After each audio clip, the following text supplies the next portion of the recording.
അദ്ദേഹം എനിക്ക് തോന്നുന്നു കേരളത്തിലെ സർക്കാർ ആശുപത്രികൾ ആ നിലയിൽ സന്ദർശിക്കുകയോ കാര്യങ്ങൾ മനസ്സിലാക്കുകയോ ചെയ്തിട്ടില്ല എന്നാണ് തോന്നുന്നത്. പല സന്നദ്ധ സംഘടനകളും പല സഹായങ്ങളും ആശുപത്രികൾ ചെയ്യുന്നുണ്ട്. ഇതൊന്നും മനസ്സിലാക്കിയിട്ടില്ല.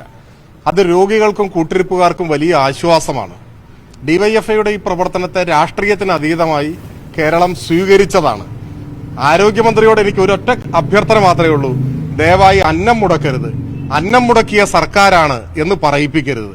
അങ്ങനെ ഒരു നിലപാട് സ്വീകരിച്ചാൽ അത് ജനം സ്വീകരിക്കില്ല. അത്രേ പറയാം.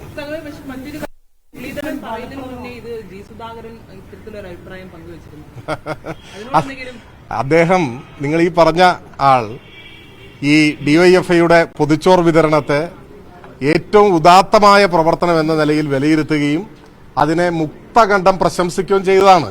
അതിപ്പോഴും പൊതു ഇടങ്ങളിൽ ആ പ്രതികരണമുണ്ട്, അതുപോലെയുണ്ട്. ആ അഭിപ്രായത്തിൽ നിന്ന് അദ്ദേഹം മാറിയിട്ടുണ്ടെങ്കിൽ അതെന്തുകൊണ്ടാണെന്നുള്ളത് അദ്ദേഹം തന്നെ വിശദീകരിക്കേണ്ടതാണ്. എനിക്കതിൽ കൂടുതലൊന്നും പറയാനില്ല. അത് നിങ്ങളങ്ങനെ വിശേഷിപ്പിച്ചാൽ ഞാൻ അതിനോട് എതിർക്കൊന്നുമില്ല. ഞാനിപ്പോ പറയാനുള്ള കാര്യം പറഞ്ഞു കഴിഞ്ഞു. അല്ല, ഞാൻ ചോദിക്കട്ടെ, അത് ഇപ്പോ അദ്ദേഹം അങ്ങനെ തുടങ്ങുമെന്ന് പറഞ്ഞിരിക്കുകയാണല്ലോ. അതൊക്കെ യാഥാർത്ഥ്യമായി വന്നാലല്ലേ നമുക്ക് പറയാൻ പറ്റൂ.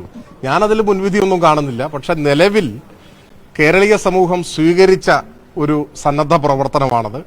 ഇതിപ്പോ പൊതിച്ചോറിന്റെ കാര്യത്തിൽ മാത്രമല്ലെന്നേ, കേരളത്തിൽ ഏറ്റവും കൂടുതൽ രക്തം ദാനം ചെയ്യുന്ന സംഘടന ഏതാ? നിങ്ങളൊന്ന് പരിശോധിച്ച് നോക്ക്. വർഷങ്ങളായി ഡിവൈഎഫ്ഐ ആണ്. ഡിവൈഎഫ്ഐ അതിന് ആരോഗ്യവകുപ്പ് ഒരു അവാർഡ് കൊടുക്കുന്നുണ്ട് കേരളത്തിൽ.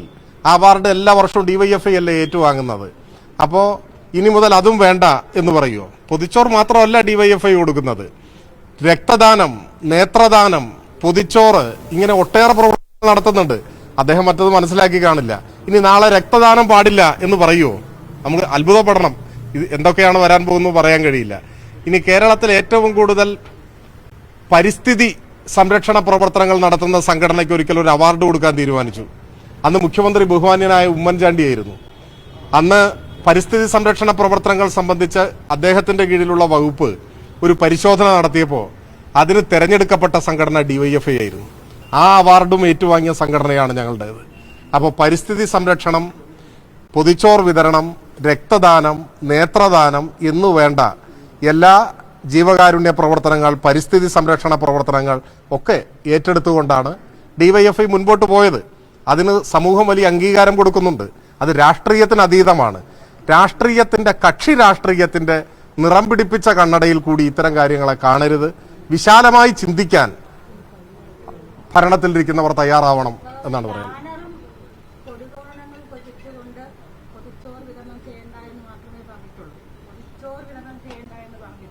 അദ്ദേഹം മറ്റേ ബാനറും കൊടിയൊന്നും ഇല്ലാതെയാണോ പൊതിച്ചോറ് കൊടുക്കുന്നത്? എന്താ അവര് കൊടുക്കാത്തത്? ഇത് പറയട്ടെ, ഈ കൊടിയും ബാനറും എല്ലാം പിടിച്ചിട്ടല്ല എല്ലാ ആശുപത്രികളിലും വിതരണം ചെയ്യുന്നത്. ചില പ്രത്യേക സന്ദർഭങ്ങളിൽ ആ സംഘടന ഇതിനോടനുബന്ധിച്ച് 1000 ദിവസം പൂർത്തിയാവുന്നു, 5 വർഷം പൂർത്തിയാകുന്നു. ഇത്തരം ഘട്ടങ്ങളിലെല്ലാം ചില ചടങ്ങുകൾ നടക്കുന്നുണ്ടാവും. അതിലായിരിക്കും ഇങ്ങനെയെല്ലാം ഉള്ളത്. അതിനെയൊന്നും ഇങ്ങനെ വികൃതമായി ചിത്രീകരിച്ച് പറയാൻ പാടില്ലാത്തതാണ്.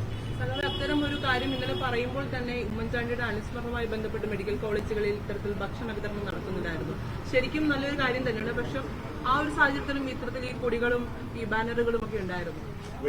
മാത്രമല്ല, ചേർത്ത് ഇപ്പോ ഡിവൈഎഫ്ഐ സംസ്ഥാന വ്യാപകമായി ചെയ്യുന്നത് പോലെ അല്ലെങ്കിലും മറ്റ് ചില സന്നദ്ധ സംഘടനകൾ കേരളത്തിലെ പ്രാദേശികമായിട്ടുള്ള താലൂക്ക് ആശുപത്രിയിൽ കൊടുക്കുന്നുണ്ട്. ചില സേവാഭാരതിയുടെ സംഘടനകൾ, ഇതുപോലെ കോൺഗ്രസിന്റെ സംഘടനകൾ തന്നെ ഈ നെയ്യാറ്റിൻകരയിലേക്ക് പ്രാദേശികമായി കൊടുക്കുന്നത്. അങ്ങനെ സംസ്ഥാനത്ത് വ്യാപകമായി കൊടുക്കുന്നത്. അതൊന്നും അറിയാതെയാണോ കെ മുരളീധരൻ പൂർണ്ണമായി ഇതിനെ നിരാകരിക്കുന്നതെന്നൊരു ചോദ്യം കൂടിയുണ്ട്. എനിക്ക് ന്യായമായ സംശയമുണ്ട്. അതാണ് ഞാൻ തുടക്കത്തിൽ പറഞ്ഞത്. അദ്ദേഹം കേരളത്തിലെ സർക്കാർ ആശുപത്രികൾ സന്ദർശിച്ച് കാര്യങ്ങൾ മനസ്സിലാക്കണം. അദ്ദേഹം മനസ്സിലാക്കിയിട്ടില്ല എന്ന് നമ്മൾ സംശയിക്കുന്നത് നിങ്ങളിപ്പോൾ ചൂണ്ടിക്കാണിച്ച കാര്യം ഉൾപ്പെടെയുള്ള കാര്യം കൊണ്ടാണ്. അപ്പോൾ അദ്ദേഹത്തിന് കാര്യങ്ങൾ മനസ്സിലാക്കാൻ കഴിയും. ഇത് ഏതെങ്കിലും കക്ഷി രാഷ്ട്രീയ പ്രശ്നമല്ല. ഇത് കേരളത്തിലെ സാധാരണക്കാരായ സർക്കാർ ആശുപത്രിയിൽ ചികിത്സ തേടിയെത്തുന്ന ജനങ്ങളെല്ലാം സ്വീകരിച്ച, അവർക്ക് വലിയ ആശ്വാസമായിട്ടുള്ള ഒരു കാര്യമാണ്. ഡിവൈഎഫ്ഐ അല്ലാതെ ആരെങ്കിലും ചെയ്താലും ഞങ്ങൾ അതിനെ സ്വാഗതം ചെയ്യുകയാണ് ചെയ്യുക. ഇത്തരം പ്രവർത്തന രംഗത്തേക്ക് യുവജന സംഘടനകളൊക്കെ കടന്നു വരണം എന്നാണ് ആഗ്രഹം. നിർഭാഗ്യവശാൽ അവരുടെ കൂടെയുള്ള യുവജന സംഘടനകളെ ഇതിലൊന്നും കണി കാണാൻ കിട്ടുന്നില്ല.